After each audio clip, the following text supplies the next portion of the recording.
إن الحمد لله نحمده ونستعينه ونستغفره ونعوذ من شرور أنفسنا ومن سيئات أعمالنا إنه من يهد الله فلا مضل له وما يضلل فلا هادي له نصلي ونسلم على من لا نبي بعده سيدنا ومولانا محمد بن عبد الله صلى الله تعالى عليه وسلم وعليه وصحابه وسلم تسليما السلام عليكم ورحمة الله تعالى وبركاته. Ìkẹ́ Ọlọ́run àánú Ọlọ́run àláfíà àti orí ajẹ́jẹ́ tó ń kọ́ máa bá gbogbo tí tó ń gbọ́ àtọ́jú tó ń wà nù ilé eléyìí la tún fi ń kí ń ká padà sórí ìsìláìmù ọlára tó gbéra afẹ́fẹ́ láàárọ̀ yìí arúgbó fọba tó mú wa lọ lánàá tó dáa padà ní àárọ̀ yìí pẹ̀lú àánú Ọlọ́run àwa aláàmà wa yìí náà láti máa bá pẹ̀lú ògo Ọlọ́run wẹ́rẹ́wẹ́rẹ́ tí Ramadan lọ pẹ̀lú àánú Ọlọ́run àti ògo àti àtìlẹ́yìn Ọlọ́run Ramadan ti di mẹ́ẹ̀ẹ́dọ́gbọ̀n tílẹ̀ tó ní bá ṣú wọ́n mi létí àrọ̀ bàbá wa wọ́n ní tó bá ti bẹ̀ sí ní gbọ̀n kò ní pẹ́ tán mọ́ ìwọ̀n bá díẹ̀ tó kù yìí náà bóyá mẹ́rin tàbí márùn lẹ́yìn tó ní kọ́lọ́n dákunjọ kó má ṣe léwọ̀ ẹnì kankan wa àbí wa tó bẹ̀rẹ̀ náà ní kọ́lọ́n jẹ́ kó parí ẹ̀ láyọ̀ àtàláfíà bí hákìlá haúlá wàlá quwwata ìlà bìlà ìlà ní razin. àwọn àlejò mi ti wà níkàlẹ̀ pẹ̀lú àánú Ọlọ́run kókó tí a fẹ́ gbéyẹ̀wò láàárọ̀ yìí òun náà nìkan tí a pè ní ojúṣe òbí lórí ọmọ ṣàpẹ́ lánàá ní tí a gbéyẹ̀wò lánàá ni pé kí ni ẹ̀tọ́ ọmọ sí òbí ẹ̀ ṣùgbọ́n lẹ́ni ojúṣe òbí gan-an náà lórí ọmọ kọ́mọ tó lè dàgbà kó tó lè di ọmọ tá a mú yan gàn tá a lè sọ pé tá a máa retí pé ká jèrè ká jọrọ ọmọ kí lójúṣe òbí gan náà lórí ọmọ ẹ̀ náà bẹ́ẹ̀ a ti wá lọ láti lọ gbé àwọn àgbà nínú àwọn àfáwà àgbà nínú àwọn ìmáàmù lákìlẹ̀ Ìjẹ̀bú àti lọ gbé wọn ti wà níkàlẹ̀ pẹ̀lú mi ṣùgbọ́n gẹ́gẹ́ bí àṣà àti ìṣe wa lórí ètò yìí ẹ jẹ́ ká lọ sókè lọ́wọ́ iléeṣẹ́ alálùbáríkà iléeṣẹ́ FA Feed Global Service Nigeria Limited tá bá padà dé kétò wa tẹ̀síwájú.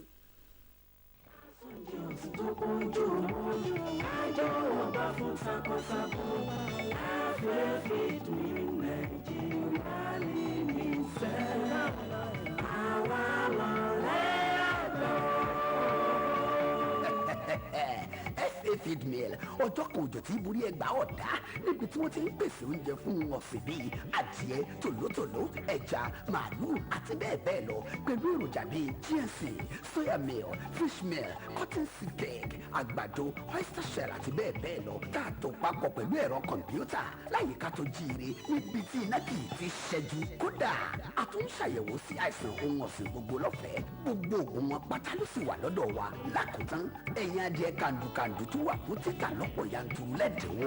FA Feed Me Global Service Nigeria Limited Farm Ogbogo Ijari Road behind St. Luke's Anglican Church Ijebu Ode Ogun State Corporate Headquarters number 1 Alhaji Jogo Street off Awokoya Ijebu Ode Telephone 08033595545 à ń fẹ́ alágbàtà káàkiri olóde Nàìjíríà FA Feeds àṣejèrè fẹ̀yìn àgbẹ̀ ló jẹ́ wá lógún.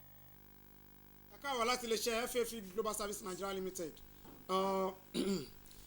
mo sọ fún alẹ́ kan pé tí a fẹ́ gbéyẹ̀wò ní àárọ̀ yìí lórí ètò tòní òun náà nìkan tí a pè ní the responsibilities of the parents on their children kí ni àwọn ẹ̀tọ́ ojúṣe òbí lórí àwọn ọmọ wọn kóbi tó wá dàgbà káwọn ọmọ náà tó dàgbà kóbi tó wá máa retí pé mo fẹ́ jèrè ọmọ kọ́mọ wa máa mú nǹkan wá gẹ́gẹ́ bí n tá a ti san síwájú kó máa mú wá gẹ́gẹ́ bí ẹ̀san a ti wá lọ láti lọ gbé nínú àwọn bàbá wa ìmáàmù ẹni tí a gbé wálé ní àgbà nínú àwọn àfáà nínú àwọn ìmáàmù ni wọ́n àwọn náà ni bàbá wa tí wọ́n jẹ́ ìmáàmù gbogbo Ìdótun Central Mosque ní Akilẹ̀ Ìjẹ̀bú bàbá wa Fadilati Sheikh Al-Imam Muslihuddin Adébáyọ̀ Andu. Assalamu alaikum wa rahmatullahi wa barakatuh. Wa alaikum salam wa rahmatullahi wa barakatuh.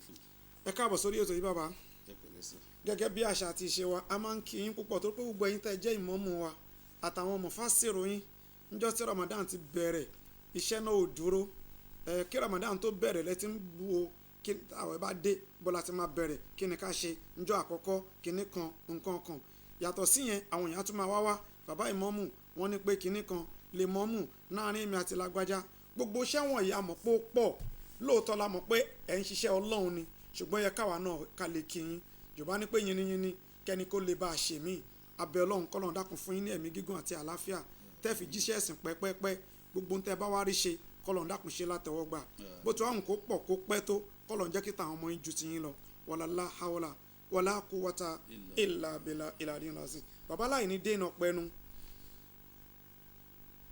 ojúṣe òbí lórí ọmọ torí pé tá bá fẹ́ sọ pé kọ́mọ dàgbà kó sanjọ́ fóbi mo rò pé ó yẹ kóbi náà ti kí wá ni.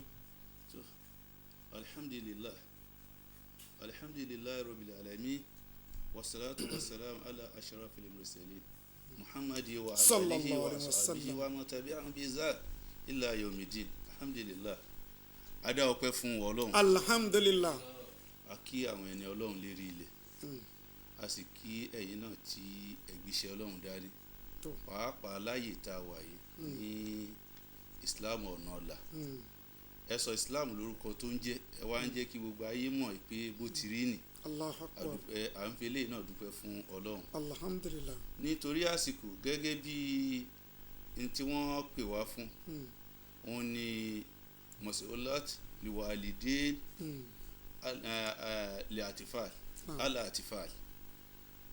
Kí ni ojúṣe àwọn òbí lérí ọmọ gẹ́gẹ́ bá a ṣe mọ̀ pé ní ọmọ gbọ́dọ̀ sanjọ́ fún òbí ẹ̀ àmọ́ òbí láti ní àṣélẹ̀ tọmọ máa gùn lé láti fi san ọjọ́ gẹ́gẹ́ bí ọ̀rọ̀ Ọlọ́run ti kọ́ wa.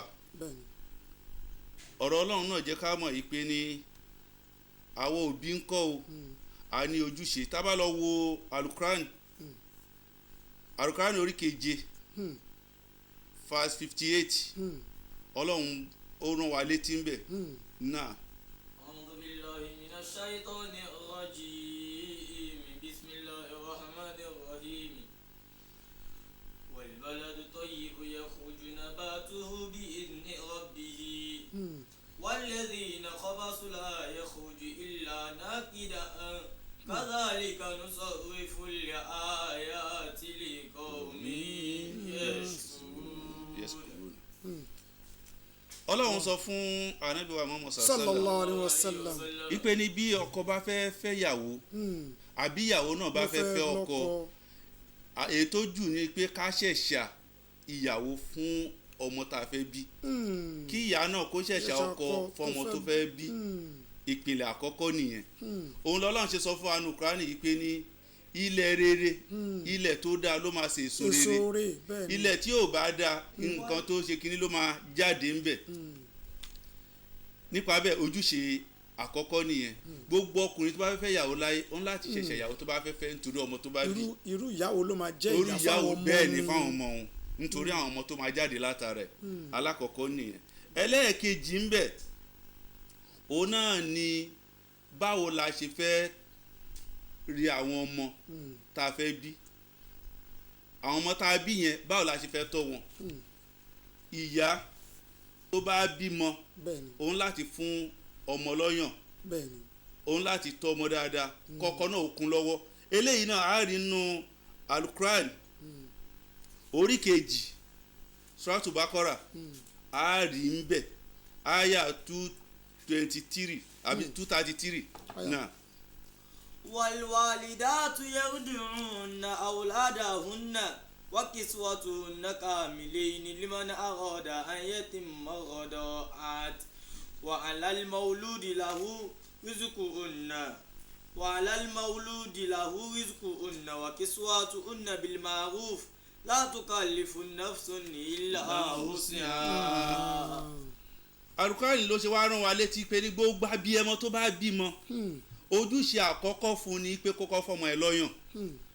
àwòlẹ́yìn kàmílẹ́yìn l'Àlùkùránì pé ọdún méjì tó pé àbí kẹ̀ka wá fún ní ọdún kan àbọ̀ kì í ṣe pé kákọ̀ bímọ káwọ́ pé ní ó ti mọ ọyàn fọ́ṣù mẹ́fà náàní fúdù la máa fi máa rí. Òun ló fa ọ̀pọ̀lọpọ̀ mistake tá a ṣe òun ló fa ọ̀pọ̀lọpọ̀ ọmọ tá à ń rí lénìí. Bẹ́ẹ̀ni. Tó já sí pé ọmọ ẹ̀mí ò lẹ́kọ̀ọ́ mọ́ oríṣiríṣi ni wọ́n ṣe nítorí pé ọmọ ẹranko ni wọ́n mú. Ìyẹn ojúṣe kejì fún òbí fọmọ. Ojúṣe kẹta òun náà ni tẹribiyatu diniya. Báwo la ṣe fẹ́ tọ́mọ pẹ̀lú ẹ̀sìn kábíyèsí Ọlọ́run tí ọmọ máa fi mọ̀ nípa ẹ̀sìn. Lọ́lọ́run ṣe sọ fún wa pé ní àwọn ọmọ wa o tá a bá bímọ Ànábì sallallahu alaihi wasallam ó ní tá a bá ti bímọ tó bá ti wà lọ́mọdún 5 ká máa mú wọn lọ mọ́ṣáláṣí. Tó bá pọ̀ ọdún 7 sí 10 tí wọn ò bá kírun tí wọn bá ti ká máa já wọn lọ láti lè máa jẹ́ kán mọ̀ pé ní ẹ̀sìn yìí ẹ̀tọ́ ni wọ́n gbọ́dọ̀ mójúṣe wọn bẹ̀.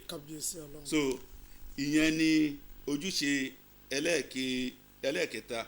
Àlùkùránì wa sọ fún wa nínú Kùránì yìí pé ní Suratu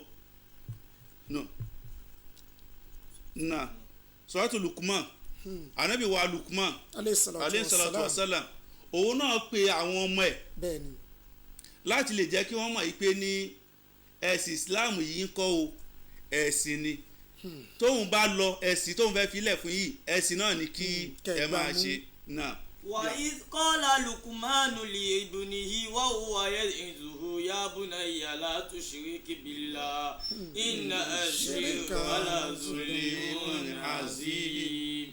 Ànábì wa Ibrahim òun náà pe àwọn pẹ́yìn ọmọ mi wáàsí mo fẹ́ ṣe fún yín, wáàsí tí mo dẹ̀ fẹ́ ṣe fún yín náà ni pé ní tẹ́ ẹ máa ṣe lẹ́yìn mi ẹ gbọ́dọ̀ máa mọ̀ òun náà ni pé ní Ọlọ́run ọba ń kọ́ o ẹ gbọ́dọ̀ ní nǹkan mí pẹ̀lú Ọlọ́run láti ṣíríkì billah, ẹ má ṣọbẹ pẹ̀lú Ọlọ́run, ẹ má mú nǹkan mí bó ti wọ́n mọ̀ ẹ má mú pẹ̀lú Ọlọ́run. Inna shirka la zulmun azim. Torí pé yìí máa mú nǹkan mí mọ́ Ọlọ́run bó ti wọ́n kéré mọ́ àbòsí tó pọ̀ ni, àbòsí tó pọ̀ ni.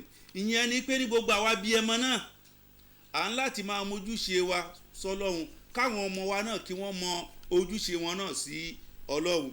Ìyẹn ń jẹ́ ẹlẹ́ẹ̀kẹrin. Ẹlẹ́ẹ̀karùn-ún òun náà ni atahali. Àwọn ọmọ wa a gbọ́dọ̀ kọ́ wọn ní ẹ̀kọ́, a gbọ́dọ̀ kọ́ wọn lẹ́kọ̀ọ́ ẹ̀kọ́ ayé ni ẹ̀kọ́ ẹ̀sìn ni, méjèèjì yìí la gbọ́dọ̀ fi bọ́ ọmọ lò pàápàá lásìkò tá a wà yìí. Tọ́mọ bá kàwé ẹ jẹ́ kó kéwú, ẹ jẹ́ kó níṣẹ́ ọwọ́. Mẹ́tẹ̀ẹ̀ta ò lè jẹ́ ọmọ kulẹ̀. Bẹ́ẹ̀ni. Bí ìwé ò bá tí ì wúlò kí wá máa wúlò lára ẹ̀, iṣẹ́ ọwọ́ á máa wúlò. Nípa bẹ́ẹ̀ àwọn ojúṣe wa ní Ọlọ́run ti yan ọ̀nà kínní fún wa, àfi àwọn tá a gbélẹ̀ ló kù. Ìgbélẹ̀ wa náà ló ń jẹ́ kó rí bó ti rí. A gbọ́dọ̀ kọ́ ọmọ wa lẹ́kọ̀ọ́ ẹ̀sìn, ká kọ́ lẹ́kọ̀ọ́ bá a ti ń ṣayé, ká kọ́ lẹ́kọ̀ọ́ bí wọ́n ti ń ṣàlùkìyámọ̀. Ìyẹn bẹ́ẹ̀. Nípa bẹ́ẹ̀ jọmọ́ Ọlọ́run kó dákun, Ọlọ́run má ṣe ṣàánú wa pẹ̀lú àwọn tí wọ́n gbé ètò yìí lẹ̀. Ẹlẹ́ẹ̀karùn-ún àbí ẹlẹ́ẹ̀kẹfà al-ihtimam bisihat, ihtimam bisihat. Òbí gbọ́dọ̀ mójútó báwo ni ìgbésí ayé ọmọ ṣe fẹ́ rí, báwo ni ìgbésí ayé ọmọ ṣe fẹ́ rí. Òbí gbọ́dọ̀ ṣọ́ ọmọ ẹ̀ níbi àwọn nǹkan tọ́lọ́run ní kó ṣọ́. Àlùkùránì sọ fún wa nínú suratu يا أيها الذين آمنوا قوا أنفسكم وأهليكم نارا وقودها الناس والحجارة عليها ملائكة غلاظ شداد لا يعصون الله ما أمرهم ويفعلون ما يؤمرون. Àlùkùránì wa kìlọ̀ fún gbogbo àwọn òbí pé gbogbo ẹ̀yin òbí kú àǹfùsàkùn, ẹ̀yin fúnra yín ẹ ṣọ́ ẹ̀mí yín o, ẹ ṣọ́ra yín dáadáa wa ahlikum nara, àtàwọn ará alé yín, ọmọ wa ni, ìyàwó wa ni, àwọn ẹbí tá a láṣẹ lérí wọn, Ọlọ́run ní ẹ ṣọ́ wọn níbi iná èmi Ọlọ́run.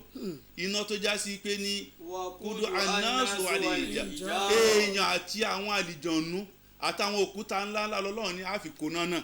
Àléyà màláìkatun gíláàsù ṣìdá. Bí àwọn tèmi ò ṣe ní máa bẹ́nu wọn, táwọn tiẹ̀ náà ò ní máa bẹ́nu wọn, Ọlọ́run ní ẹ ṣọ́ wọn. Torí pé iná Ọlọ́run ta wí kò sí bribe ń bẹ̀. Wakudu anasu alijara àléyà màláìkatun gíláàsù ṣìdá. Àwọn tọ́lọ́run yàn tí náà yìí, àwọn màlẹ́kà tí wọ́n nípọn láyà ni. Wọn ò dẹ̀ ń gba bribe. La yasuna Allaha ma amarahum wa yaf'aluna ma yu'marun. Ntọ́lọ́n bá pa láṣẹ fún wọn náà ni wọ́n máa ń ṣe. Nípa bẹ́ẹ̀ Ọlọ́run kó má ṣe ìṣàánú wa nínú àwọn ojúṣe òbí nìyẹn lérí ọmọ.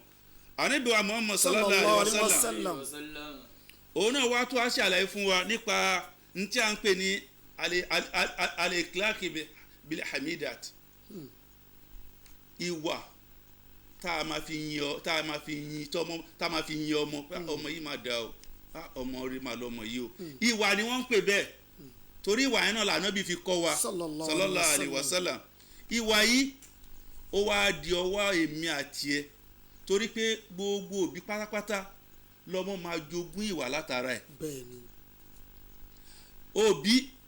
àwọn òbí jẹ́ role model fún àwọn ọmọ ni láti lè jogún ìwà tó dáa lára wa Ànábì sallallahu alaihi wasallam ó ní kullukum rahi wa kullukum mas'ulun an ra'iyatihi gbogbo wa pátá la daran jẹ gbogbo wa náà ni wọ́n sì bi léèrè bá a ti dá àwọn ẹran wa jẹ ọmọ wa ni ìyàwó wa ni àwọn ẹbí wa àwa la daran jẹ wọn àwa la máa tọ́ wọn sọ́nà wọ́n sì bi wa nípa bá a ṣe dá wọn jẹ sí nípa báyìí ó wá dọwọ́ wa ọ̀jọ̀gbọ́n kan ó wá ń sọ pé ní ó sọ nínú tẹ pé ní yáṣà sọgírò. yáṣà sọgírò àlá àmàkànà wàlídù. ó fi àwọn ọmọ wa ó ní àwọn ọmọ kọ̀ọ̀kan gbogbo ọmọ pátá yáṣà àmàkànà wàlídù. ó lọ ọmọ kọ̀ọ̀kan ó máa dàgbà lérí ìṣesí tí bàbá ẹ̀ bá wà nígbà tí ìyá wà nulẹ̀ kò lọ́bi kankan ọmọ wà ń bẹ̀ ẹnìkan wá ń pè iye ọmọ wà lọ́nà ọjà òun mà sí ilé náà ni ọmọdé mọ̀ pé ilé níyà òun wà àbí bàbá ni ṣé mọ̀ pé ní ó ti ń gé ní àwọn kankan ń bẹ̀ yẹn òun náà sọ pé ọmọ kankan máa dàgbà alámọ̀ kànáà wà lídù lérí tí bàbá ẹ̀ bá wà àbí ìyá ẹ̀ lérí ìṣesí tó bá wà nítorí pé. ìnáyọ̀nkó àléhà yẹn bí túlí ṣáájárí. ìnáyọ̀nkó àléhà yẹn bí túlí ṣáájárí. nítorí pé igi tẹ́rí yẹn igi máa ṣe kí ni igi máa dàgbà lérí gbòǹgbò tó bá gbé dání igi akíntọ́lá a lè fi wé igi ńlá so gbòǹgbò kálukú wọn ló máa gbé igi wọn dúró nípa bẹ́ẹ̀ àwọn òbí ọlọ́run kó dákun ọlọ́run má ṣàì ṣàánú wa àwa ni role model fáwọn ọmọ wa tí wọ́n máa kọ́ṣe àwa lójúṣe àkọ́kọ́ tí wọ́n máa rí nulẹ̀ kí wọ́n tó gbẹ̀kọ́ ta ní tí wọ́n bá kọ́ nulẹ̀ náà ni ó padà ṣe kí ni wọ́n máa fi kún tí wọ́n kọ́ńtà gẹ́gẹ́ bí n táwọn náà ń rí tẹ́ bá ṣe dáadáa wọ́n máa fi kún dáadáa tí àwọn ń gbà lọ́dọ̀ yín tí wọ́n bá rí aburú táwọn máa wò pé ni bàbá mi ò ṣe lé ìyá mi ò ṣe lé kì í ṣe bí wọ́n ti ń ṣe nì nípa bẹ́ẹ̀ ọlọ́run kó má ṣàì ṣàánú ẹnì kọ̀ọ̀kan wa wọlé ànábì lọ́dọ̀ ọlọ́run bákan náà àwọn òbí ní tó yẹ ká jogún fáwọn ọmọ òun náà ni hairumọ wàrọ́sà rìjálù banihi. hairumọ wàrọ́sà rìjálù banihi adabun sọ́ọ̀lìhùn wà òsínú sànáhì wà khairun mina jannati. ní tó yẹ kí ọmọ jogún lọ́dọ̀ wa òun náà ni ẹ̀kọ́ tó dáa àti ìwà tó dáa ọmọ gbọ́dọ̀ jogún ẹ̀kọ́ tó dáa lọ́dọ̀ wa ìwà tó dáa lọ́dọ̀ àwọn àlesóúnjẹ ìbáraẹnjọ ìbáraẹnyan rí ni iye rẹ̀ kọ́ ọmọ iye rẹ̀ iye káwọn ọmọ rẹ̀ má rí wa iye wọn dáa wọn ní ìyá wọn dáa nítorí ẹ ká fi lélẹ̀ fáwọn ọmọ wa nìyẹn nítorí ẹ ká fi lélẹ̀ fáwọn ọmọ nìyẹn adabu sọlihi wa husnu sanai ẹ̀kọ́ tó dáa àti ìwà tó dáa a gbọ́dọ̀ rí pé àwọn ọmọ wa jogún ẹ̀ lọ́dọ̀ wa tí wọ́n ò bá ṣọ́ra ṣe o gbọ́dọ̀ ṣọ́ra ṣe láti pé káwọn ọmọ ẹ kí wọ́n má bàa ṣe kíni kí wọ́n má bàa ṣorí ibú ìyẹn la ṣe gbọ́dọ̀ ṣọ́ra ṣe nítorí tàwọn ọmọ wa nípa bẹ́ẹ̀ ọlọ́run kó dákun ọlọ́run má ṣe ìṣàánú wa wọlé ànábì lọ́dọ̀ ọlọ́run àwọn tí wọ́n gbé tòyí kalẹ̀ a rí i pé ní àná wọ́n ti sọ nípa kí lójúṣe ọmọ sóbì ẹ̀ gbogbo àwọn ọmọ ni wọ́n ti gbọ́ pé ọmọ gbọ́dọ̀ ṣe dáadáa sí òbí ẹ̀ àwa náà ń kọ́ àwa tá a fẹ́ jèrè ọmọ àfi káwa náà ó tọ́mọ kọ́ ọmọ lè rí n tó máa fi sẹ̀san fáwa náà kó má bàa di pé ní ṣé wọ́n tán mi ni ṣèbí kò ràn mí níwèé ṣèbí kò ràn mí lé kí n máa ṣe fún wọn ìwọ fúnra ẹ mọ̀ pé ní o ti lùsì ń bẹ̀ yẹn torí pé o ò lè foundation yẹn o ò lé ẹ̀ dáadáa ọlọ́run kó dákun ọlọ́run má ṣe ìṣàánú wa wọlé ànábì lọ́dọ̀ ọlọ́run wọlé aṣọ ajé ẹ̀dá. tó ọ̀rọ̀ lẹ́tí gbọ́ lẹ́nu bàbá wa yìí torí pé in fact ká ní pé kò ń ṣe pé àsìkò ń sáré bí ó ṣe ń rí yìí ni bàbá yìí mọ́mù tá a bá tún wọn lẹ́ pé kọ́ máa sọ̀rọ̀ lọ ẹ rí i pé wọ́n tún fọwọ́ tọ̀ mọ́ pé má ti kọjá bẹ̀yẹn torí pé ààyè kútúbà kọ́ la wà yìí o ààyè wáàṣí rẹpẹtẹ kọ́ la wà yìí o torí pé sọ̀rọ̀sọ̀rọ̀ ni wọ́n olùtọ́nisọ́nà ni wọ́n olùpèpè sójú ọ̀nà ẹ̀sìn ni wọ́n àgbà nínú ìsìlámù sì ni wọ́n abẹ́lọ́run kọ́lọ́run dákunjọ kó ṣàlékún dárájà àti ìmọ̀ni wọlá àti tóbi ọlọ́run wọlá àánú ọlọ́run dákunjọ má ti jẹ́ ká mọ yìnyín sìn wọlá la hawla wala quwwata illa billah ìlàdín lazim. Jẹ́ kí n lọ sí iléeṣẹ́ Olúwaṣeun fún misters iléeṣẹ́ Olúwaṣeun fún misters mo sọ wọn pé ọdún ti ń súnmọ́ o ọdún màkújọ 5 àbíjọ 6 báyìí nísìnyí pẹ̀lú àánú ọlọ́run kí la fẹ́ wọ̀ kí la fẹ́ fi ṣọdún báwo la yẹn fẹ́ ṣọdún náà gbogbo àwa tẹ́lọ̀ tí wọ́n gbàṣọ fún tá àti ìparí aṣọ ẹlòmíì ò ti gé o a rẹ̀ sọ pé ẹ má wọ̀rí ẹ má gbà lọ́la bọ́ lọ́túnla gbogbo àwọn nǹkan tó yẹ ká fi ṣiṣẹ́ sáṣọ pátápátá èròjà tá a fi lè ṣiṣẹ́ táṣọ tó fi máa jẹ́ tó fi máa gún régé tẹ́ni tí tó laṣọ gan tínú ẹ̀ máa dùn pé kí tún lè léyìí tínú ẹ̀ máa dùn láti tún padà wá lẹ́ẹ̀míì ẹ lọ sí iléeṣẹ́ Olúwaṣeun fún misters láti lọ kó gbogbo èròjà yín pátápátá láti fi ṣe ẹ̀ṣọ́ sára tó wẹ́ pé àwa tẹ́ pé afẹ́ra nǹkan tí wọ́n kó wá látòkè òkun ni aṣọ bàtà báàgì àti bẹ́ẹ̀ bẹ́ẹ̀ lọ ẹ lọ sí iléeṣẹ́ Olúwaṣeun fún misters Ìjẹ̀bú Òde ni wọ́n fi kalẹ̀ sí ní Fìdípọ̀tẹ̀ ẹ lọ síbẹ̀ níwájú NEPA office gangan lẹ́ẹ̀márí wọn Olúwaṣeun fún misters kò sí òdú ni wọn kì í ṣàìmọ̀fọ́ olóko ní gbogbo àdúgbò yẹn tàbí kẹ́kọ̀ọ́ wọn sọ̀rọ̀ ẹ̀rọ ìbánisọ̀rọ̀ wọn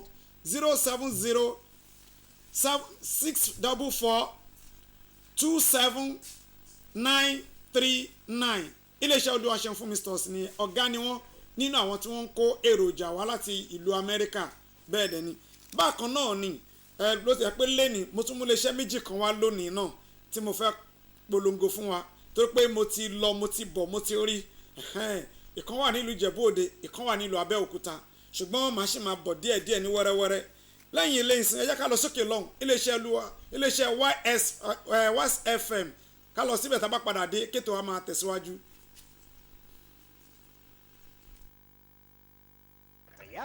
ìgbà tó tó gbá balẹ̀ agbọ́n mi ní í ṣe kọ̀ǹkọ̀ tó tó kọ̀ǹkọ̀ balẹ̀ agbọ́n dòní ó ti balẹ̀ gbùdẹ̀ o.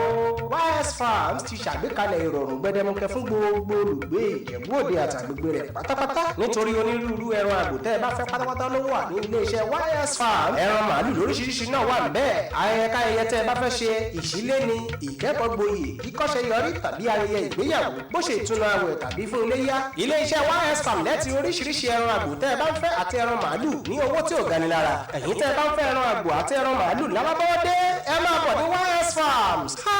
àwọn ẹran àgbò wa àti ẹran màálù wa kì í ṣe àwọn ẹran tó ti gbé kọ́lé àbáwọn ẹran tó ti lárùn lára. àní ṣákàlà ara wọn dá opposite sẹ̀yíkò osu campus ìkọ̀gbá ní ìlú Ìjẹ̀bú Òde la fi kalẹ̀ sí. ẹ̀rọ ìbánisọ̀rọ̀ wa ní 090-26-21-1702.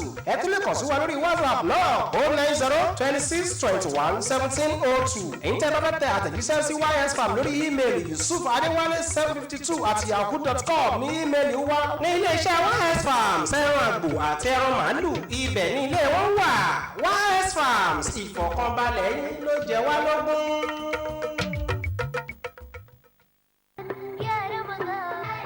Assalamu alaikum wa rahmatullahi wa barakatuh. Islam Ona Ola. Ètò yín ètò wa Islam Ona Ola tó máa ń wáyé ní gbogbo àkókò àwẹ̀ túbòde o ní ilé iṣẹ́ NTA aláràgbà yìí dá Islam Ona Ola. ètò tó máa ń kọ́ni lọ́gbọ́n tó máa ń kọ́ni lóye ni ohun tó yẹ ká máa ṣe àti ohun tó yẹ ká máa ṣe nínú ẹ̀sìn Islam nínú ètò Islam Ona Ola láti bá a pàdé Islam Ona Ola.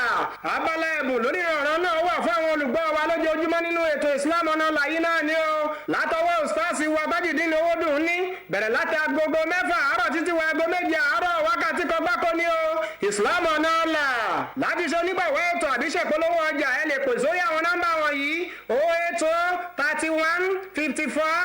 080-31-54-33-33 àbí 081-14-87-56-56 Islam Ona Ola gbogbo wa a ò ní pàdánù àlùjànnà o. ẹ káàbọ̀ láti iléeṣẹ́ YS Farms torí pé mo sọ fún wa lánàá pé akíkanjú ni aláṣẹ àti olùdarí iléeṣẹ́ YS Farms torí pé wọ́n kó oríṣiríṣi nǹkan fún wa kódà wọ́n tó wá fún wa lówó pé gbogbo àwọn àlejò tá à ń gbé wá yìí kò yẹ ká jẹ́ kán máa lọ bẹ́ẹ̀ náà láì tẹ̀ fún wọn lówó mọ́tò kódà bó tẹ̀ pé epo lítà kan náà máa fi rà ká tẹ̀ fún wọn ní nǹkan kan ká tó fi dùn wọn nínú aláṣẹ àti olùdarí iléeṣẹ́ YS Farms adúpẹ́ púpọ̀ lọ́wọ́ yín Alhaji Yusuf Adéwálé Ṣòwò jazakumullahu khairan ilal amam insha Allah ta'ala. kí n sọ fún wa nípa iléeṣẹ́ Mifadul Rahman Islamic Center tó wà ní ìlú Ìjẹ̀bú Òde ní Moborode junction Ogunlade hospital gangan nílùú Moborode ibẹ̀ gan ní iléeṣẹ́ mifadri rahman wà torí pé gbogbo nǹkan èròjà Islam pátápátá làwọn ń tà ní wọ́n fi ń ṣe ọmọ aráyé lóore pẹ̀lú owó tó pọ́kú bẹ́ẹ̀ ni pẹ̀lú nǹkan tó pojú owó ẹ lọ síbẹ̀ láti lọ bá wọn dòwò pọ̀ ẹ fẹ́ ra alukoran ni o bóyá yín fẹ́ fi tọrẹ abẹ́ fi máa kà á bóyá lẹ́yìn Ramadan bí nínú Ramadan náà ẹ fẹ́ máa ka àdìsí ni o fìlà ni ìjáàbù ni ìborùn ni àti bẹ́ẹ̀ bẹ́ẹ̀ bẹ́ẹ̀ lọ tó fi dórí káńtà àti tẹ̀síbà ẹ lọ sí iléeṣẹ́ Mifadli Rahman Islamic Center tó wà ní Moborode nílùú Ìjẹ̀bú Òde tàbí ká pè wọ́n sọ̀rọ̀ ẹ̀rọ ìbánisọ̀rọ̀ wọn 08052064986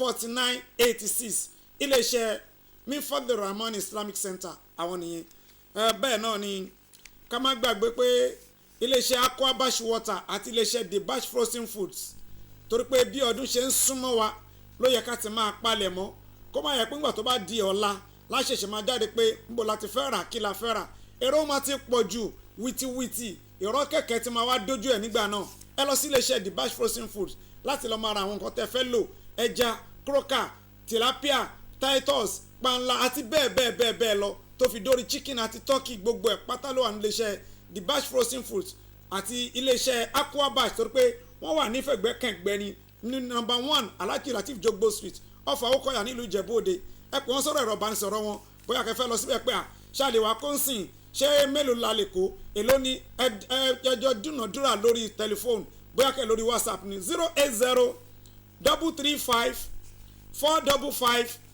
080-335-455-45 ẹ lọ síbẹ̀ láti lọ bá wọn dòpọ̀ iléeṣẹ́ The Bash Frozen Foods àti iléeṣẹ́ Aqua Bash Water ni mo sọ fún wa pé kí n tó lọ sọ́dọ̀ àwọn bàbá mo ní pé mo mú àwọn iléeṣẹ́ méjì wá lórí ètò yìí lẹ́nìí Ramadan ti di 25 tílẹ̀ tó ní bá ṣú pẹ̀lú àánú Ọlọ́run tó bá ti ń di 25 26 27 kíní kankan nínú ọ̀rọ̀ ẹ̀sìn òun náà ni zakatul fitri ká yọ jáka tá a bá fẹ́ yọ jáka bó ti yẹ pé àlàyé ṣì ń bọ̀ lórí ẹ̀ nínú àwọn kan tá a fi ń yọ jáka ni àwọn mi sọ pé oúnjẹ tó gbajúmọ̀ jù tó rọrùn jù ní àwùjọ tá a bá wà nínú ẹ̀ ní gàrí wà torí pé Ìjẹ̀bú là wà Ìjẹ̀bú rà wà káàbá máa fọ oúnjẹ níjẹ̀bú gàrí rà kọ̀ọ̀kọ́ torí pé alẹ́ mú gẹ̀rí alẹ́ tẹ̀bà alẹ́ fi ṣe ohunkóhun gàrí rà fẹ́ ló jáka náà yìí ẹni bá fẹ́ ra gàrí láti fi yọ jáka tàbí láti ẹ̀ ti fi ránṣẹ́ fáwọn èèyàn tàbí láti ẹ̀ ti jẹ́ nínú ilé wọn ibì kan wà tó tún wá rọjú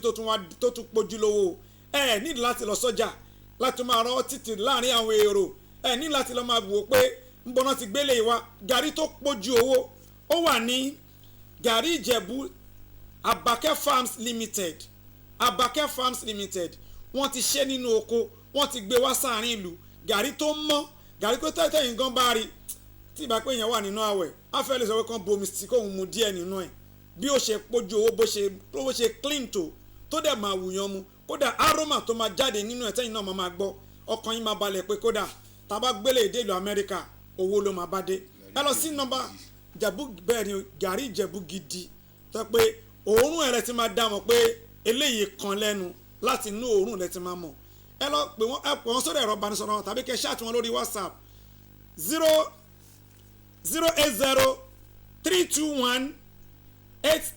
080-321-83161 321-83161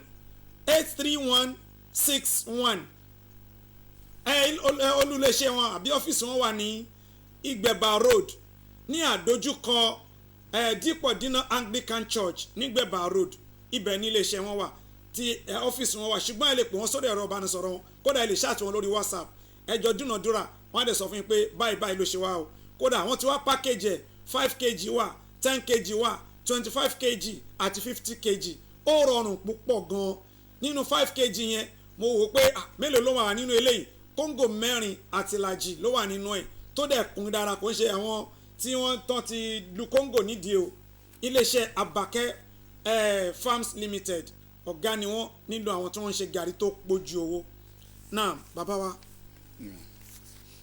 pẹ̀lú gbogbo ń tẹ́ sọ sílẹ̀ láti fi kọ́ wa lẹ́kọ̀ọ́ yìí tàbá wò pé òbí kan ti ń bá bọ̀ tẹ́lẹ̀tẹ́lẹ̀ kò dà bí ẹ ṣe wí ó padà rí nínú ọ̀rọ̀ tẹ́ ń sọ pé àwọn àṣìṣe kan ti wà tó yẹ kí n mójútó lóòótọ́ tí mi ì mójútó bóyá nítorí pé kò ṣàṣàyàn ta nìyá tó fẹ́ bímọ fún wọ́n ti ń bímọ kan kó tó wá pé irú eléyìí ló ń bímọ fún mi irú kí lọmọ mi máa jẹ́ irú eléyìí ni mo fẹ́ lọ́kọ ṣé mi ti ṣíléyà ó ti wá rí bẹ́ẹ̀ ṣùgbọ́n kó ẹ̀pà ò bóró mọ́ àgbàlagbà wọn ọbẹ̀ ti sọnù ikùn ti lọ kó ń dẹ̀ máa ṣe ọgọmọ lọ́wọ́ tó sọ kí ni irú nǹkan tí ẹni yẹn sì lè ṣe láti amend ṣáàdúrà ni ìgbìyànjú ni tàbí báwo. alhamdulilayi adúpẹ́ fún Ọlọ́run. alhamdulilayi. gẹ́gẹ́ bí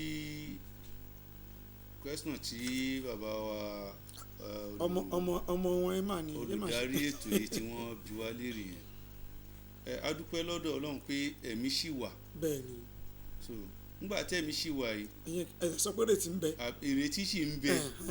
so gbogbo àwọn ọmọ tí a ti ṣàṣìṣe nípa wọn yìí. bẹ́ẹ̀ni. lóòótọ́ ni wọ́n ní kí ẹja tó di yíyan ló ṣe é ká. bẹ́ẹ̀ni. tó bá ti lè di yíyan tán kò ṣe é ká máa tó bá máa kán. so òbí wa wò pé ní òun ti ṣe ọ̀pọ̀lọpọ̀ àṣìṣe nípa àwọn ọmọ yìí. bẹ́ẹ̀ni. ọwọ́ wa fẹ́ ká àwọn ọmọ àkọ́kọ́ ni pé ní kí òbí yẹn ó kún fún àdúrà. lẹ́yìn àdúrà kó wá máa tu àwọn ọmọ yẹn kó máa rọ̀ wọ́n kó dẹ̀ máa jẹ́ kó yí wọn pé ìgbà ayé gbogbo lè àwọn nǹkan báyìí ìgbà ìmọ̀ ni ẹ má ṣe bẹ́ẹ̀ kó máa bí àwọn ọmọ yẹn kó dẹ̀ máa fàdúrà kún pẹ̀lú ògo Ọlọ́run ọmọ náà á ṣe kí ni wọ́n á change wọ́n á dẹ̀ tẹ̀lé àṣẹ bẹ́ẹ̀ ni nítorí àníyàn wọn. tó ọ̀rọ̀ lẹ ti gbọ́ yìí o mo fẹ́ ṣí ojú òpó sílẹ̀ ṣùgbọ́n ẹ yẹ kí n sáré sọ fún wa nípa iléeṣẹ́ Mosotech phone and accessories iléeṣẹ́ Mosotech iléeṣẹ́ tí ẹ̀yin ti mọ̀ lórí ètò yìí ni o àtijọ́ ń bá bọ̀ ní ìsìn ọ̀nà ti pẹ́ lórí ètò Islam Ona Ola iléeṣẹ́ Mosotech wọ́n wà nílùú Ìjẹ̀bú Òde bákan náà ní ìfẹ̀gbẹ́kẹ̀gbẹ́ pẹ̀lú ibi tá a ti ń kírun ọdún tá à ń pè ní yídì yẹn ńbẹ̀ ní iléeṣẹ́ Mosotech wà ń sìn wọ́n ti kúrò níbi tí wọ́n wà tẹ́lẹ̀ ní àdójúkọ bẹ̀yẹn ṣùgbọ́n ibi tí wọ́n wà ń sìn àyè gbà mí pa gbáà ni ẹ lọ síbẹ̀ láti lọ bá wọn dòwò pọ̀ wọ́n ń ta fóònù wọ́n ń ra fóònù lọ́wọ́ yín fóònù tí ń tẹ́ ẹ fẹ́ tà tẹ́ ẹ rò pé ẹ fẹ́ rà míì ẹ mú lọ síbẹ̀ fóònù tuntun tẹ́ ẹ rò pé bóyá ẹ fẹ́ rà ẹ lọ bẹ̀kẹ́ láti lọ wo fóònù gbogbo accessories fóònù pátápátá iléeṣẹ́ Mosotech ni ẹ wá fẹ́ tún fóònù ṣe pé ó jábọ́ ni o kíní kan ṣe ni o àbẹ̀yìn mọ́ bó ṣe ń rí kíní kan ẹ lọ sí iléeṣẹ́ Mosotech torí pé olódodo ni wọ́n ìmọ̀ ìjìnlẹ̀ sí pẹ̀lú tí wọ́n fi ń ṣe pẹ̀lú sùúrù ìwọ ọmọlúwàbí tẹ́ bá débẹ̀ ẹ̀ ní kábàámọ̀ ó dá mi lójú pé èèyàn mú fóònù síbẹ̀ kò rántí yọ memory card kò rántí yọ kíní kan tẹ́ bá dé pẹ̀lú àánú Ọlọ́run ẹ padà bá gbogbo nǹkan tẹ́ fi lẹ̀ ń bẹ̀ so iléeṣẹ́ tó pé ó ń fi òdodo àti òtítọ́ ọ̀nù náà fi ń ṣiṣẹ́ pẹ̀lú ọmọlúwàbí bẹ́ẹ̀ ló wọ́n á rọjú ẹ fẹ́ swap ni tàbí ẹ fẹ́ buy now and pay later iléeṣẹ́ Mosotech ni ẹ lọ bá wọn dòwò pọ̀ tàbí kẹ̀kọ́ wọn sọ̀rọ̀ ẹ̀rọ ìbánisọ̀rọ̀ wọn 070-3672-5372 tàbí 080-7070-4844 iléeṣẹ́ Mosotech ni kí wọ́n sọ fún wa nípa iléeṣẹ́ isolate fabrics beading tí mo sọ pé wà nílùú Abẹ́òkúta iléeṣẹ́ yìí iléeṣẹ́ tuntun tó ń ṣẹ̀dá sílẹ̀ ni o ṣùgbọ́n ìjọba ìpínlẹ̀ Ògùn àti ìjọba àpapọ̀ wọ́n kọ́ wọn níṣẹ́ wọ́n sì mọṣẹ́ àwọn tíjọba kọ́ ń ṣẹ́ àwọn ti lọ fúnra wọn kọ́ṣẹ́ tẹ́lẹ̀tẹ́lẹ̀ ìjọba tó wà òpó dá ẹ wá kọ́ṣẹ́ yìí níbi tó ti ń ṣiṣẹ́ náà ti rí pé eléyìí tí owó tí mọṣẹ́ tẹ́lẹ̀tẹ́lẹ̀ ó ní bẹ́ẹ̀ ni ẹ ti mọṣẹ́ tẹ́lẹ̀tẹ́lẹ̀ ẹ kàn fẹ́ gba sátífíkẹ́ẹ̀tì ìjọba ni wọ́n ti wá kọ́ṣẹ́ wọ́n ti mọṣẹ́ wọ́n ti wá ń ṣiṣẹ́ fáwọn èèyàn a fẹ́ kó gbogbo ẹ̀ṣọ́ sára aṣọ pẹ̀lú beads tá a máa fi hun sára aṣọ tàbára fìlà tàbára beret àti bẹ́ẹ̀ lọ bóyá tọkùnrin àbí tóbìnrin tọmọdé àbí tàgbàlagbà ẹ lọ síbẹ̀ láti lọ bá wọn odò pọ̀ gbogbo àwọn táwa nílùú Abẹ́òkúta àwọn táwa ní gbogbo agbègbè ẹ̀ lápapọ̀ Ọ̀dẹ́dá àti bẹ́ẹ̀ lọ ẹ lọ sí Jídé Jones Òkèléwó méjì ló wà l'Abẹ́òkúta Òkèléwó Lálùbú níbi táwọn báǹkì wà Òkèléwó Jídé Jones ni wọ́n wà ní àdójúkọ Precious Pharmacy ibẹ̀ gan ni wọ́n fi kalẹ̀ sí tẹ́ bá débẹ̀ ẹnu ayáyìn bọ́n ti ń ṣiṣẹ́ lóríṣiríṣi kódà ń tẹ̀yìn gan máa bá ń lẹ̀ gan àfihàn lọ́kàn balẹ̀ pé tá a bá ṣiṣẹ́ lọ́dọ̀ ilé àní kábàámọ̀ torí pé iṣẹ́ wọn ń kó káàkiri lọ káàkiri ni ẹni tíjọba kọ́ níṣẹ́ tó fún ní certificate ó yẹ kẹ́yìn náà mọ̀ pé ó mọṣẹ́ ó pójú òṣùwọ̀n ẹ lọ síbẹ̀ láti lọ bá wọn dòwò tàbí káàpọ̀ wọn sọ̀rọ̀ ẹ̀rọ ìbánisọ̀rọ̀ wọn 070-3580-6415 070-3580-6415 ẹ pè wọ́n tàbí kẹ́ bá wọn sọ̀rọ̀ lórí WhatsApp nọ́mbà yìí kan náà ni ẹ lè pè wọ́n ẹ lè ṣáàtì wọn lórí WhatsApp kẹjọ sọ̀rọ̀ náà bàbá wa akínyìn púpọ̀ kọ́lọ́run bá a dúpẹ́ kó bá a kínyìn mo fẹ́ pẹ́ bá wa ṣàdúrà fún onígbọ̀wọ́ ètò tòní nínú àwọn ọmọ yín ni Alhaj Kamorudeen Adeniyi Soyewu òun ní balógun àdínì àánú olúwapọ̀ mosque nílùú rẹ̀ wọn àwọn ni wọ́n ṣe onígbọ̀wọ́ ètò tòní wọn wá ṣe bẹ́ẹ̀ lásán o èní ń jẹ́ ọjọ́ bíi màmá wọn náà wò pé ó yẹ ká fi sọ orí ẹ̀ náà wò pé kí la lè ṣe talẹ̀ lè gbé wá kókó ọ̀rọ̀ wo la lè sọ gbogbo ẹ̀ papọ̀ sórí ètò yìí ẹ bá fún Alhaji Kamorudeen Adeniyi Soyewu ẹ bá fún wọn ní àdúrà àwọn àtìyàwó àtàwọn ọmọ Kamorudeen ẹ̀gbọ́n nìyẹn Yusuf ní ti ẹ̀gbọ́n ẹ̀ ní Kamorudeen Adeniyi Soyewu Yusuf Adéwálé Soyewu lòun náà ẹ bá fún wọn ládùúà. a dúpẹ́ fún Ọlọ́run. alhamdulilah. ọba tó ṣe wá ní ẹlẹ́sìn Islam. alhamdulilah. tó fi wá mọ̀nà a dúpẹ́ fún Ọlọ́run. a dúpẹ́ fún Ọlọ́run. a dúpẹ́ fún Ọlọ́run lérí àwọn ẹrú Ọlọ́run tí wọ́n ṣe olùgbọ̀wọ́ ètò yìí Alhaji wa Kamorudeen Soyewu Ọlọ́run kó dákun ọlọ́mọṣẹ́ bá wa ṣàánú. àmín. èèyàn rẹ ni èèyàn dáadáa ni. wàláì. èèyàn rẹ ni èèyàn dáadáa ni. gbogbo náà ni wọ́n máa ń gbìyànjú sí ti Ọlọ́run. bẹ́ẹ̀ni. Ọlọ́run kó dákun Alhaji wa náà Ọlọ́run kó bá wa ṣàánú. àmín náà. la ilaha illallah. èrò ìlú ọba ni wọ́n. bẹ́ẹ̀ni. wọ́n ń lọ wọ́n ń bọ̀. bẹ́ẹ̀ni. Ọlọ́run kó bá fi ṣe máa ṣọ́. àmín. ètò tí wọ́n ṣe yìí Ọlọ́run jẹ́ kí wọ́n túbọ̀ lè tẹ̀síwájú. àmín náà àmín. nípa ẹ̀ torí pé nínú tó yẹ kó máa wáyé nínú Islam lélẹ̀ so tọ́lọ́run bá wá gbóró àwọn náà kalẹ̀ tí wọ́n lè máa rántí eléyìí ká dúpẹ́ fún Ọlọ́run. Ọlọ́run kó bá wa ran àwọn ẹrú Ọlọ́run náà Ọlọ́run kó bá wa ràn wọ́n lọ́wọ́. àmín náà. wala la ilaha illallah. ọlá títúbi lọ́dọ̀ Ọlọ́run èyí tí wọ́n ṣe kó má já ṣe mọ́ fún wọn. Allahumma àmín náà. ẹ̀yin náà tẹ́ ń ṣe agbátẹrù ẹ̀ náà Ọlọ́run má ṣe láṣẹ mọ́ fẹ́yìn náà. Allahumma àmín. ó péjọ mẹ́ta tẹ́yìn náà ti wà lẹ́nu ètò yìí Ọlọ́run kó dákun kó túbọ̀ máa gbówó ẹ̀ sókè. wala ilaha àwa tọrọ fún olórí ẹbí Alhaji wa Abdulfatah Adébáyọ̀ Soyewu Ọlọ́run kó bá wa ṣàánú wọn.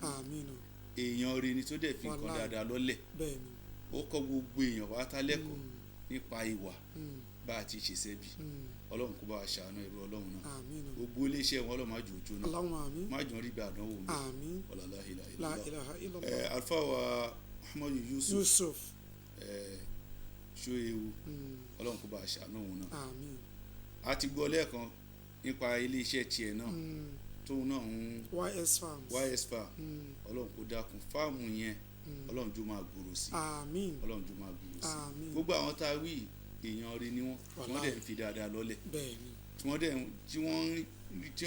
táwọn èèyàn ń wo àwòkọ́ṣe látara wọn ni wọ́n Ọlọ́run má jọ máa padà sí àwọn la hawla wala quwwata illa billahi ilal azim nígbòló nǹkan màmá wọn gan òní ìlọ́jọ́ bí wọn ẹ bá mi fún wọn ládùúà wọ́n ti dàgbà lóòótọ́ ṣùgbọ́n kò tí wọn wá kó fi wálẹ̀. alájà wa màmá dáadáa ni wọ́n Ọlọ́run kó dákun ìyá wa náà abiyẹmọ ni wọ́n abiyẹmọ ni wọ́n apádà sí aburúmọ̀jò tó sí màmá wa náà àwọn kọ́ ni ìyá àdínì àbí yasùn ní. ìyá àdínì rẹ̀ wọn. ìyá àdínì rẹ̀ wọn Ọlọ́run kó dákun màmá wa náà Ọlọ́run jẹ́ kí wọ́n pẹ́ kẹ́mi ó gùn kálàáfíà ó kún Ọlọ́run má ṣe bá a ṣe kó má yàrá sì kí kúrò lọ́rọ̀ wọn kó má yọ kúrò lọ́rọ̀ àwọn ọmọ wọn Ọlọ́run àbí lọ́dọ̀ Ọlọ́run ojú ayé wọn ti ń da báyìí Ọlọ́run dákun jẹ́ kó dáa kalẹ̀ wala ilaha àfi tiwọn náà tọrọ fún bàbá wa àgbà táwọn náà ti lọ torí bàbá dáadáa ni wọn àwọn ń jẹ́ bàbá rẹ̀ ìyá ń jẹ́ ìyá rẹ̀ bàbá wa Alhaji Tajudeen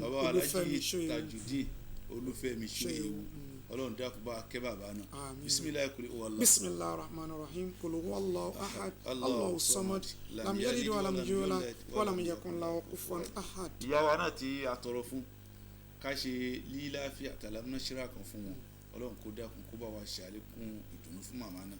bisimilayi rahman rahim li'ilafi quraish ilafihim rihlata shita'i was-sayf falyabudu rabba hadhal bayt alladhi at'amahum min ju'in wa amanahum min khawf. بسم الله الرحمن الرحيم ألم نشرح لك صدرك ووضعنا عنك وزرك الذي أنقض ظهرك ورفعنا لك ذكرك فإن مع العسر يسرا inna ma'al usri yusra fa iza faragta fansab wa ila rabbika farghab. Náà jazakumullahu khairan. Kí n tó wá ṣe ojú òpó sílẹ̀, mo fẹ́ pe àkíyèsí gbogbo wa, gbogbo ẹ̀yin tẹ́ ń gbọ́ mi tẹ́ ń wò mí, kódà inú mi máa dùn gan, mo bẹ̀ yín torí Ọlọ́run ẹ bá mi share program yìí lórí social medias, lórí Facebook, lórí TikTok, lórí gbogbo, kódà lórí X. Kí n ṣe ojú òpó sílẹ̀, àti tó bá fẹ́ pe àwọn ọ̀rẹ́ kan bá a dá sétò. Nígbà tí a ń ṣe ojú òpó sílẹ̀ láti pè wá wọlé, àwọn tí a fẹ́ lo card, kí n pe card fún wa.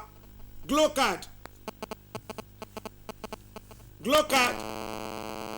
58 45 07 05 28 15 644.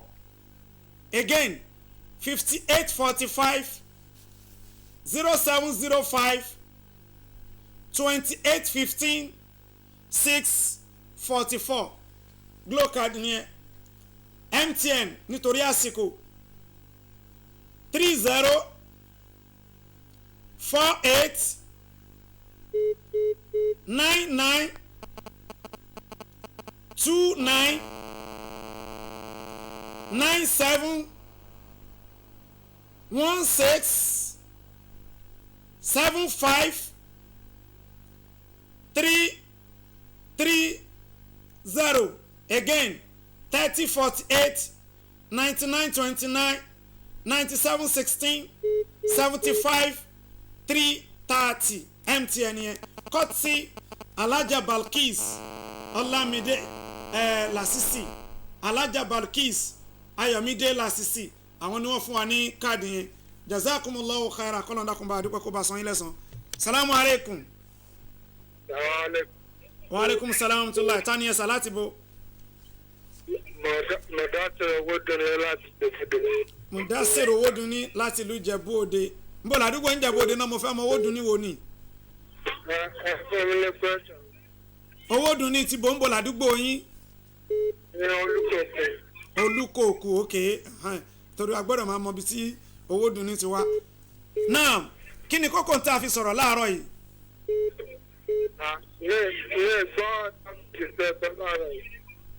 Kí la wí?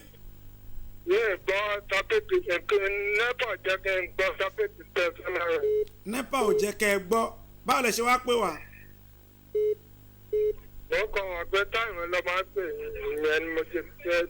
Ok, ẹ correct lóòótọ́ náà. Tẹ́yàn bá ti mọ time náà, kọ́lọ́ ń ṣàánú wa ní orílẹ̀-èdè tá a ṣe wà ní pẹ̀lú àánú Ọlọ́run, ó máa dá sí ni. Àdúrà lákàn need. Alhaji Mudasir Owoduni, ẹ pè wá níjẹta náà, ẹ pè lánàá. Kí lẹ gbà lánàá yẹn náà? Kí ni mo fún yín lánàá? Wọ́n láwọn ò ní ná, bẹ́ẹ̀ kẹ̀rẹ̀ à ń gbọ́hùn nínú kíní wọn lọ́hùn. Ọlọ́run aṣáánú yín, Ọlọ́run agbáwẹ̀ yín. Ó yá, mò ń gbọ́ kí lẹ gbà lánàá. Aṣọ àti ráìsì lẹ́yìn ẹ̀fún lẹ́nu. Aṣọ àti ráìsì. Kí ni kí n wá fún yín? Ok, kí n fún yín ní pákéjì kan láti iléeṣẹ́ Mosotech phone and accessories. Mosotech, sorry, ẹlẹ́ẹ̀tì ẹ̀rí kò nídìí kí n gbé sókè kẹ́ máa wò. Iléeṣẹ́ Mosotech, rice àti spag ló wà nínú ẹ̀. Màá fi eléyìí sí, kí ló ń pe tomato yìí, màá fi tomato paste sínú ẹ̀ láti ọ̀dọ̀ màmá wa Alhaja Muibat Adéọlá Adams, kọ́lọ́n dákun bá mi ṣàlékún rẹ̀ fún màmá náà. Jazakumullahu khairan. Yẹn náà ti tó yín torí pé n tó wà lẹ́yìn tí wàá gbà yẹn náà. Náà ẹ jẹ́ kẹ́lómi wọlé. Bàbá ń gbà tí a ṣe ń retí pé kẹ́lómi máa wọlé láti iléeṣẹ́ YS Farms, Alhaji Muhammadu Yusuf Adéwálé Ṣóyẹ̀wò, wọ́n ní kẹfẹ́ lè ṣe owó mọ́tò, kẹfẹ́ rẹ̀ pọ̀ sínú mọ́tò yìí. Látọ̀dọ̀ màmá wa Alhaja Tawakalt Adérónkẹ́ Ṣóyẹ̀wò náà, ìyàwó ṣáàmà wa ni wọ́n gbé sílẹ̀ fún pé kí màmá wa fi máa ṣe omi gbóná fún yín.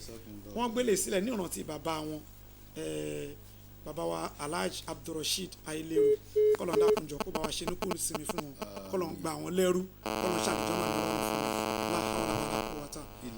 Náà ẹ jẹ́ kí n tún wo kí ni mo tún lè fún yín o. Ẹ kí n fún bàbá náà ní láti lè ṣe, ok mo ti fún yín kan nílẹ̀. kò kí ń pọ̀ jù náà ọmọ yín ni Yusuf láti lè ṣe YS Farm owó mọ́tò láì fún yín yẹn ẹ̀bùn YS Farm gangan lélẹ̀ so àfa mi pàmìgbà lọ́wọ́ bàbá ìmọ̀ọ́mù láti lè YS bẹ́ẹ̀ náà ni mo sọ pé lánàá mo ṣàdéhùn pé bàbá mi Alhaji Yusuf ó pè mí pé àwọn fẹ́ kí a kó fresh bread wá lórí ètò yìí ok Alhaji Mudasir ẹbẹ tẹ gbọ́ mi pẹ̀lú àánú Ọlọ́run màá fi búrẹ́dì kan sí fresh bread ni bàbá ìmọ̀ọ́mù ni wọ́n ń ṣe àfáàmì ẹjọ ẹ̀kan ẹ̀nàwọ́ ẹ̀kan sí mi ẹ̀yọ kan péré sí mi kí n sáré fi yẹn ṣiṣẹ́ Ọlọ́run lára bàbá ìmọ̀ọ́mù ok ó ti yé mi sàn à ń dùn ní lóòótọ́ à ń dùn ní lóòótọ́ o èmi ìríwèé rí o à ń dùn ní lóòótọ́ a máa ṣe andu special bread ni látọ̀dọ̀ wa bàbá imam so wọ́n kó eléyìí mẹ́wàá wá láti lè ṣe YS Farms náà kó 20 ni wọ́n fún wa ìmọ̀sán fún wa pé ẹ má kó 20 wa o torí pé a lè máa kó búrẹ́dì kiri o ẹ kó mẹ́wàá wá lẹ́nì bóyá ọ̀la àbọ̀túnla á tún wá gba ìmíì kódà ó lè jẹ́ pé 5 láti máa kọ́kọ́ wá gbà ká tó tún wá gba 5 torí pé nígbà tó pé fresh la fẹ́ fáwọn èèyàn so bó ṣe rí nìyẹn sà so mi ní fún bàbá ìmọ̀ọ́mù lélẹ́yìí o tó pé àkàkà wọn ni ṣùgbọ́n ẹ jẹ́ kí n ṣàdéhùn torí pé Alhaji Yusuf ẹ̀ ń wò mí lé ẹ jẹ́ kí n ṣàdéhùn nínú 10 tó kó wá lẹ́nì èmi máa kó 5 nínú ẹ̀ fún àwọn ẹnjìníà tí wọ́n bá mi ṣiṣẹ́ torí pé tí ò bá sáwọn ẹnjìníà yẹn ẹ lè wò wá nínú ilé cameraman àwọn tó wà ní control room àti so nínú 10 tèmi torí ẹ̀ mọ́ ní pé ọba kó 10 wá à kó 5 sí NTA nínú 10 tèmi màá wá pín 5 tó kù síta ṣé láwọn tó wà ń ta ẹ̀ àgbàlagbà fọ ìròmí rẹ̀ ń jó wọn lílu ra wa nísàlẹ̀ tí ò bá sáwọn tó tà ń sọ yìí ni wọn ò lè rí àwa nínú ilé so we just have to appreciate them so 5 is going to the engineers nínú control room so àdẹ́pọ̀ 5 tó kù nínú 5 tó kù yẹn ni Alhaji Mudasir owó dùn ní tí wọ́n pèlè ẹ̀kan wọn àgbáyé kan nínú ẹ̀ pẹ̀lú ògo Ọlọ́run salamu aleykum ẹ ti wà lórí ètò. Wa alaikum salam wa rahmatullahi wa barakatuh. Tani ẹ mà láti bo. Rashida Abubakar. Alájà Rashida Abubakar. Èló lẹ fi ń ra data nà. Ṣé NEPA lẹ fi ń wò wá bí data? Orí pátá mo ti ń wo ìta. Alhamdulillah. Ó yá pápápá kí ni kókó ń tà sọ lẹ́nìí?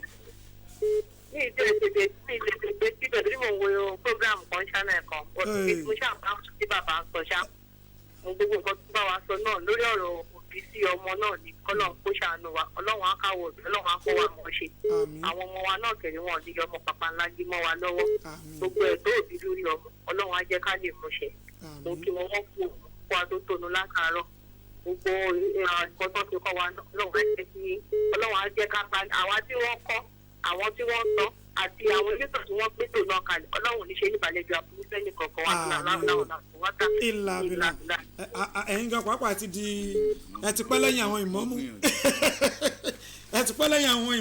ẹ jẹ́ kí n gbé eléyìí wá tuntun eléyìí tí mo ṣẹ̀ gbé wá lé níyì o eléyìí tẹ̀ ń rí lọ́wọ́ mi yìí pákéjì kan tún lélẹ́yìí lọ́tọ̀ tí mo ṣẹ̀ gbé léyìí wá lẹ́nì pákéjì lélẹ́yìí lọ́tọ̀ ẹ jẹ́ kí wọ́n fi nǹkan tó wà ń bẹ̀ hàn nítorí pé ẹni ẹ̀ ń wò wá lórí Star Time lọ́wọ́lọ́wọ́ báyìí gàrí lélẹ́yìí Alájà Rashida ṣe ń gbọ́ mi hello Alájà Rashida ok ẹ ti kúrò ń bẹ̀ rice wà nínú ẹ̀ kí ló tún lélẹ́yìí ok ẹ̀wà tún lélẹ́yìí ẹ̀wà lélẹ́yìí nínú same package yẹn ni o mi ì dẹ̀ fẹ́ polówó nǹkan tí wọ́n sanwó ṣùgbọ́n noodles lélẹ́yìí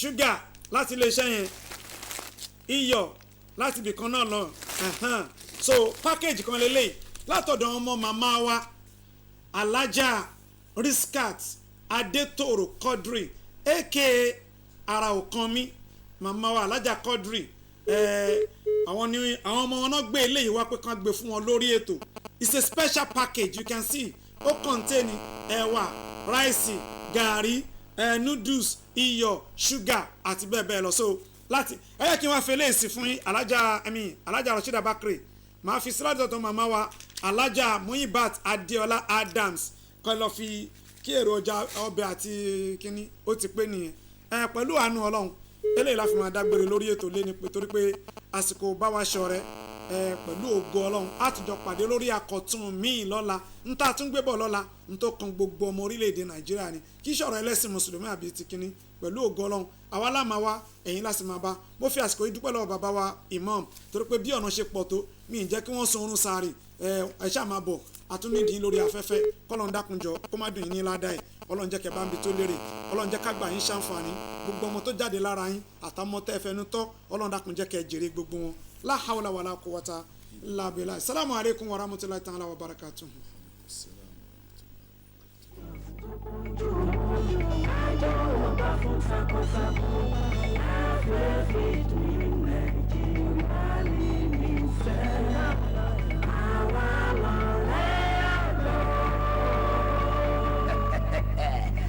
Feed meal ọjọ́ kan òjò tí borí ẹgbàá ọ̀dá níbi tí wọ́n ti ń pèsè oúnjẹ fún ọ̀sìn bíi adìẹ tòlótòló ẹja màálù àti bẹ́ẹ̀ bẹ́ẹ̀ lọ pẹ̀lú èròjà bíi ginseng soya meal fish meal cotton seed cake àgbàdo oyster shell àti bẹ́ẹ̀ bẹ́ẹ̀ lọ tá a tó papọ̀ pẹ̀lú ẹ̀rọ kọ̀mpútà láyìíká tó jíire níbi tí iná kì í ti ṣẹ́jú kódà a tún ṣàyẹ̀wò sí àìsàn ohun ọ̀sìn gbogbo lọ́fẹ̀ẹ́ gbogbo ohun wọn pátá ló sì wà lọ́dọ̀ wa lákòótán ẹ̀yìn adìẹ kàndùkàndù tó wà fún títà lọ́pọ̀ yanturu lẹ́dínwó.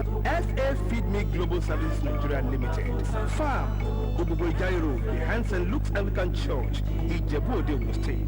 Corporate Headquarters, number 1, Alhaji Jogo Street, off Awokoya, Ijebu Ode.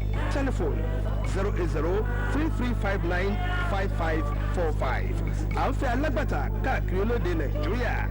FA Feeds, àṣejèrè fẹ̀yìn àgbẹ̀ ló jẹ wá lógún. From the same stable of FA Global Services comes the Bash Oil. The Bash Oil and Gas with their ultra-modern mega station located at 85 Olukoko Street, Balogun Road, Ijebu Ode.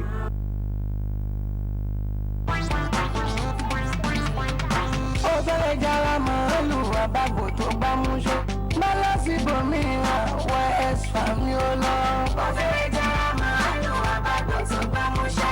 Bọ́lá sí bòmíràn YS Fami ó lọ. Bẹ́ẹ̀ ló dágùn bí ejò ṣẹgbẹ́lẹ̀ ò pé wọ́n jẹ́. Ilẹ̀kẹ̀ wọ́n pọ̀ lọ́jà ṣé bí èèyàn ní bàbá. Tó bá ń fẹ́ màálù àbábò tó bá mú ṣe. Ẹja ni wọ́n fẹ́ rà lóríṣiríṣi lánàá. Ìwọ́sà ti gbé bọ́dì máa bọ̀ lọ́dọ̀ wa. YS Farm ní Kàngbá ó ní Ìjẹ̀bú Òde ń bí. Opposite is Eiko Osu campus. Your satisfaction is our hallmark. Wá sí òpè nọ́mbà yóò ti ilé iṣẹ́ wa. 090-2621-1702 Yusuf Adéwálé 752 at yahoo.com sanidi mewa wá bá wa lówó bọ́ kájẹ́ owó gbàkíyà.